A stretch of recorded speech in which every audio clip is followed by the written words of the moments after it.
그 손 못 잡은 것처럼 주가 널 지키며 인도하시리.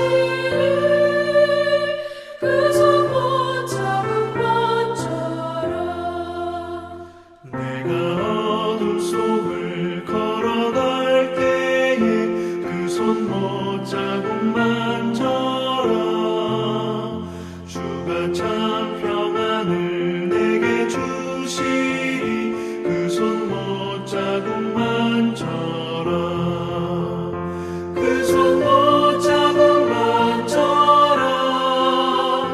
그 손 못 자국만져라. 주가 널 지키며 인도하시리.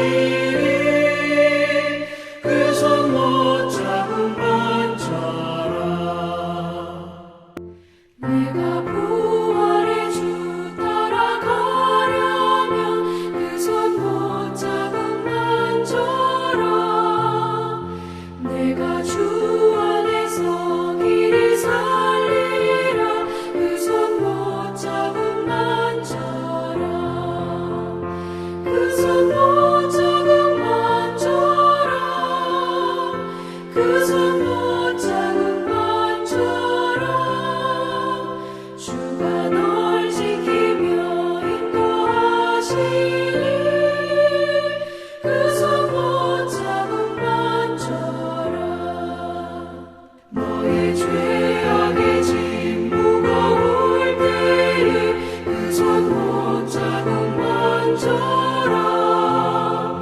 마음 문 열고서 주를 모셔라. 그 손 못 자국만져라. 그 손 못 자국만져라. 그 손 못 자국만져라. 주가 널 지키며 인도하시리. 그 손 못 자국만져라.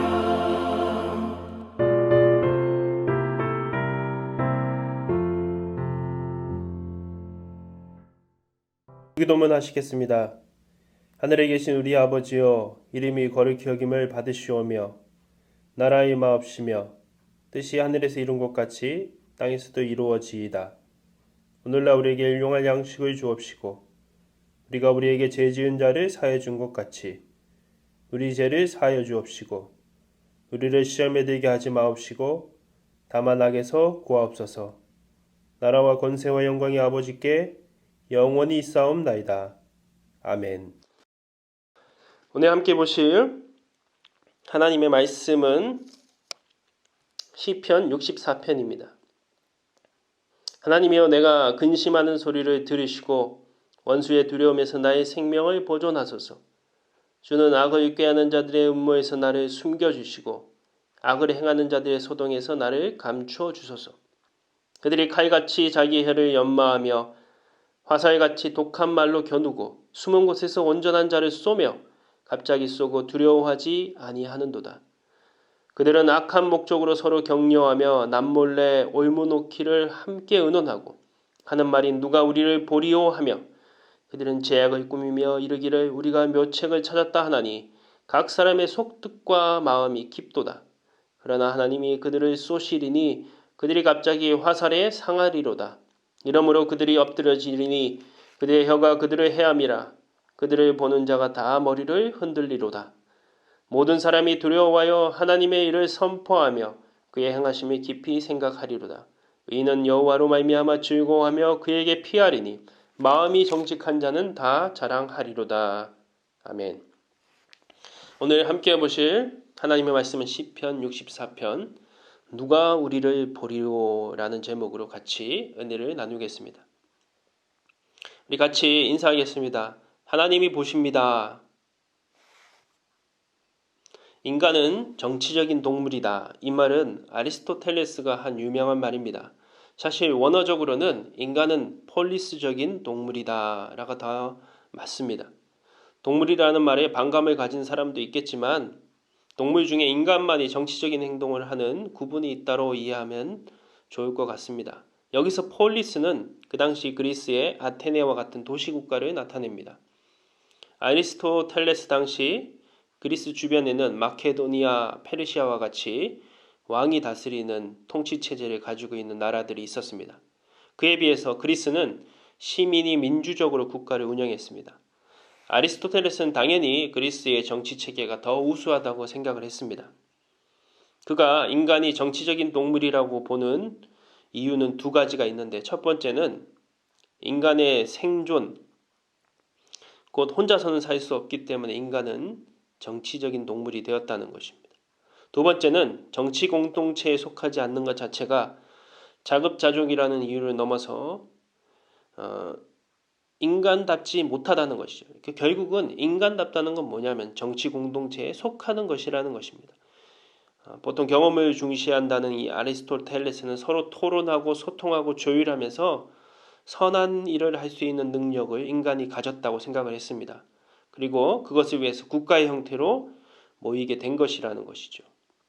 저 여의도의 국회의원만이 정치를 하는 것이 아니라 우리는 알게 모르게 살아가면서 다 정치를 하고 있다는 것이죠. 회사에서도, 아파트에서도, 학교에서도, 가정에서도 우리는 알게 모르게 소통하고 조율하고 혼자서는 살 수 없는 세상 속에서 살고 있기 때문입니다. 그 가운데 서로 견제도 있고 또 때로는 대적을 만나기도 합니다. 오늘 다윗은 왕과 신하 혹은 대적들 사이에서 정치를 하면서 당하는 어려움을 하나님께 말하고 있습니다. 어느 조직에나 이유 없이 자신을 싫어하는 사람이 20%는 있다고 합니다. 말이 통하면 좋은데 말도 통하지 않니 답답하는 것이죠. 이유라도 알면 고치겠지만 그냥 싫어하는 사람의 20%는 항상 있다고 생각하시면 됩니다. 그렇다고 실망하지 마십시오. 항상 그래도 나를 좋아하는 사람은 80%, 적어도 한 70%, 50% 사는 정도 되는 사람들은 특별한 이유가 아니면은 나를 싫어하지 않고 좋아한다는 것이죠. 그러니까 싫어하는 사람들을 보지 마시고 좋아하는 사람들을 보십시오. 다윗이 오늘 근심하며 오늘 하나님께 말하는 이유가 있습니다. 기도하는 이유가 있습니다. 바로 1절을 한번 보겠습니다.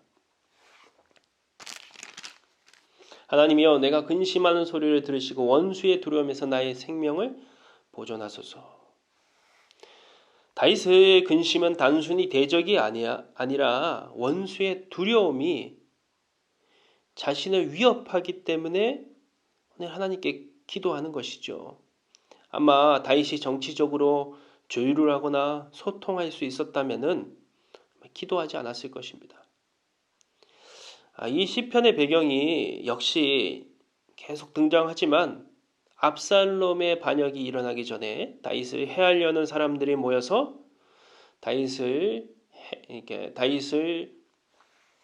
반역을 꾀하려고 할 때, 다윗을 모함하려고 할 때, 위협할 때 아마 그때를 배경으로 한다고 주석이라 여러 가지 학자들은 얘기하고 있습니다. 어쨌든 오늘 다윗의 대적들은 모여서 올무, 함정을 놓고 다윗이 걸리기만을 기다리고 있는 것이죠.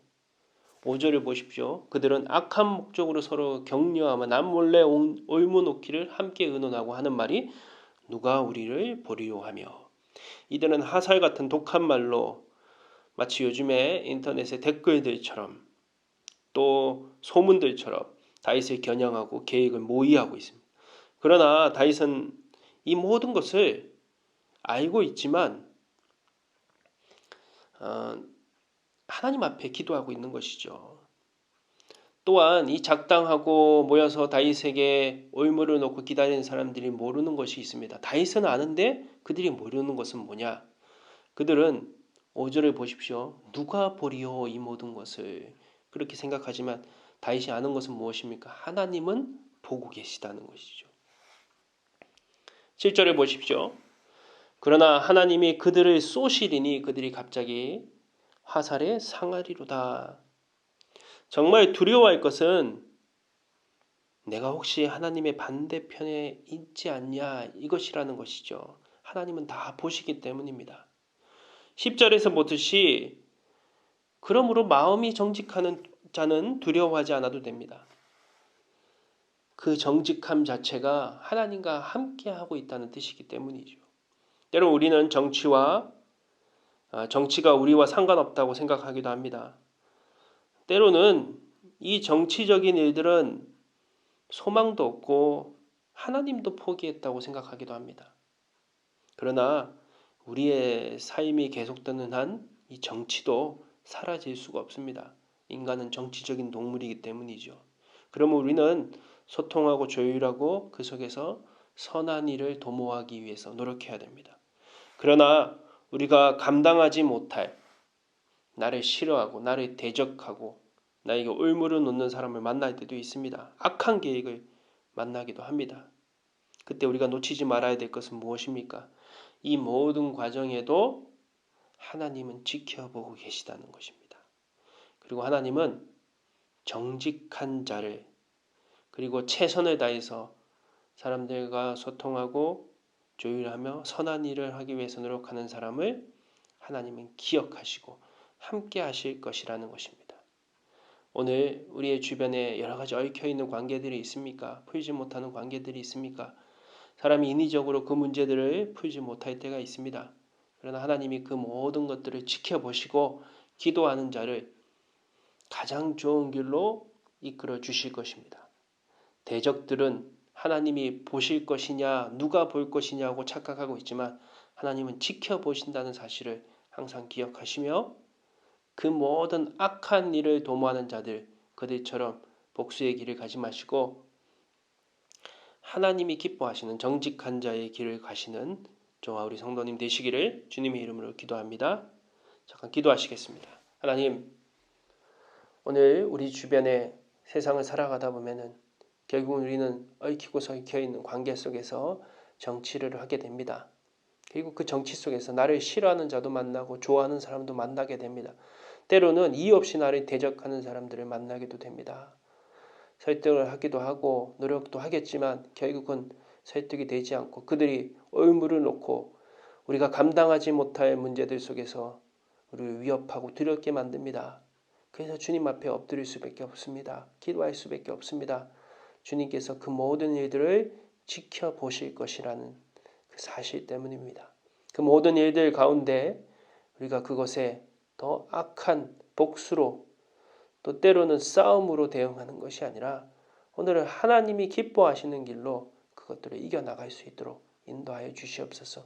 하나님은 정직한 자, 하나님 편에 서려고 하는 자, 하나님이 언제나 지켜보고 계시다는 사실을 잊지 않은 사람을 놓치지 않으실 것입니다. 오늘 그 사실을 믿음으로 승리할 수 있는 귀한 새벽이 될 수 있도록 인도하여 주시옵소서. 예수님의 이름으로 기도드립니다. 아멘.